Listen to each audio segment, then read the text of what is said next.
I'm Julianne Mamana with Coldwell Banker Vanguard Realty, here today with my good friend Chip Lynn, who is a local real estate attorney in Jacksonville. He's going to go over the process of closing with us and give us a little insight into what we can expect. Thank you so much for being here with me today, Chip. Absolutely, I anytime. really appreciate it. Yeah, thanks for having me. So first of all, what does it mean to have title? So in Florida, the way that title works is a little different than other states. So in Florida, you actually get the title to the property the day you buy it. So I always tell people at closings that it's a little different than buying a car where you get the title after you pay the loan off. Getting title means that you actually have the deed to the property and it's been recorded in your name. So you or your spouse, however you hold title, means all the owners are on paper, somewhere recorded, and the title is officially yours. The property is officially yours. Cool. Yeah. Okay. And what does it mean to have a clean title? I hear people saying you want to have a clean and clear title. You definitely want a clean and clear title. Can you explain that to Sure. our viewers? So the way that title works, imagine like a chain link. All throughout history of the property, as people are buying and selling and mortgaging property, there can be all these little problems that arise. So if things aren't drafted correctly or they're not recorded correctly, there can be little problems along the way. And so having a clean title means that there's no issues of any kind, right? Not having defects in there, part of our job is to make sure that the chain of title when you buy is free of any encumbrances of any kind before that. Okay, so that's kind of the way that works. So things like incorrect legal descriptions, you want to make sure that the property you're buying is actually the property that you own. You have previous names that are misspelled, maybe the buyer's name is misspelled, recorded in the wrong county. You have all these little things that can kind of come up. Part of our job is making sure that those problems are fixed before closing, and that as of the closing date, the buyer has clean and clear title. That's kind of how that works. And title insurance is one way to ensure that going forward the title will be clear. Sure. Is that correct? Yeah. So title insurance is a little different than other insurances. It doesn't insure going forward. It does in a certain sense, but it actually insures from today backwards.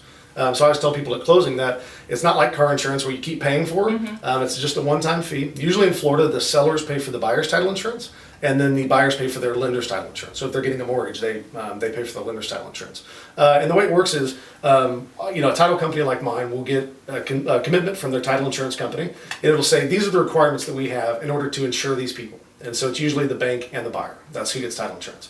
And the way that it works is they say, okay, here's the whole chain of title like we just talked about, and here's some problems that we need to fix, or maybe there's not any, hopefully, right? But if we fix the problems, we get to closing, they're insured as of the closing date from any title defect from there all the way backwards on the property. So throughout the chain of title, throughout the whole history of the property.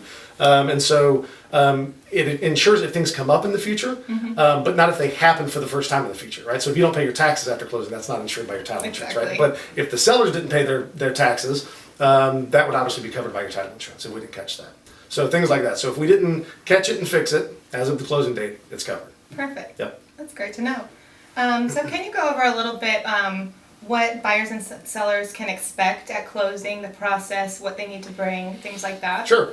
So leading up to closing, my team will be reaching out. We'll be asking for certain information. A lot of times people will be buying or selling through a trust. We'll need to know things like marital status. If you're moving, from in-state, sometimes there's certain tax credits that we can take advantage of. So we'd like to know some of that ahead of time. So leading up to that, you want to keep an eye out for our team that's going to reach out and ask certain questions and collect certain information. And then during the closing itself, we like to have a lot of fun. So it's supposed to be a fun process. Yeah. Usually, people are buying and selling. It's a fun thing to do.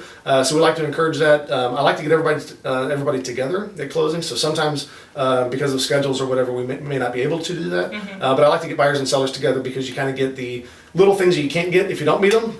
Like, hey, don't talk to this neighbor, or if you need some brown sugar at night, you can get it from this one, or whatever, things like that.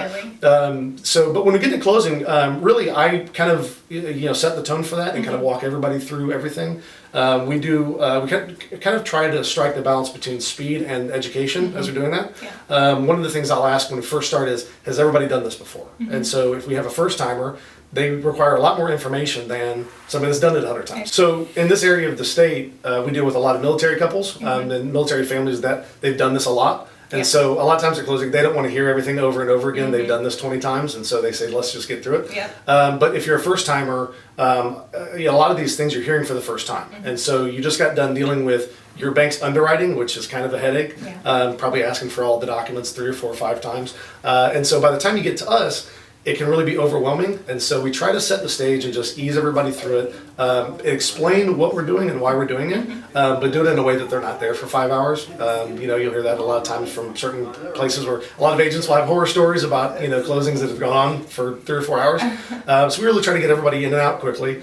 And selling is a lot easier. So selling, you've got about 10 documents you need to sign. And so we can either do pre-signings with sellers, we can do mail away, so it depends on if people are local, if they're available. Sometimes people are traveling. So there's all kinds of ways to get around scheduling problems like that. But generally, expect about an hour or so in closing. So you may hear people say, somebody told me 2 hours or 3 hours. Somebody told me these crazy things. So as long as everything kind of goes normal, expect about an hour. We try to break that sometimes. I think the record's 37 minutes, so we have a little game we play. So the record's 37. But yeah, that's about it. We just walk you through the documents, answer any questions that come up, and then try to add a little bit of education in the process as well. And I can attest that Chip is one of the funnest closing attorneys We try. in the state. It's hard to make notes and mortgages fun. But you do it Yeah, somehow. we certainly try. Thank you. So with the new year upon us, it's very important to think about taxes and the homestead exemption. Can you give a little bit of information about that and how people would apply? Sure. Yeah, so homestead in Florida is a really advantageous tool that we have. So Florida is very good about saying, this is my primary residence, okay, it's my homestead, and they allow a lot of protections for that. And so obviously the big one is taxes, we talk about that all the time. There's also some creditor protections. So if you say that, hey, this is my primary residence, there's certain, there's certain exceptions to this, okay, I'm an attorney, I have to qualify it a little bit. So, but there's certain exceptions. So if, heaven forbid, you had to file for bankruptcy, certain creditors can't force you to sell your homestead to pay them. Okay, so there's certain, things like that that are very beneficial. There's also things like probate. So certain ways that you hold title, if it's your homestead, you've got a will in place and certain things. It really expedites that probate process. You may hear all the time that, somebody's going through probate and it's taken 6 months or 8 months for these long kind of things. If it's a homestead property, there's a really quick way to do that. You just get an order determining homestead status from the judge. Usually you can get those in about a week or so.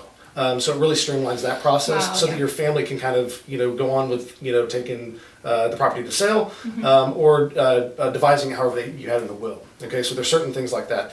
And then obviously the big one is taxes. So you save everybody money, right? Yeah. So in Florida, the homestead, if a property is your homestead, they take $50,000 off of what's taxed on the property. So generally speaking, based on the value of the home, you're anywhere between $700 and $900 a year that you save because of that. And the requirements for that are you have to be in the property by January 1st of the year you're trying to get the credit for. And you have to file for the homestead credit by March 1st. Okay, so there's little deadlines in place and it's kind of short. So this is a great time of year to talk about that because as your customers are buying and selling, remind them, hey, be in by January 1st and file by March 1st. And really it's a simple process. Most of the counties you can do it online.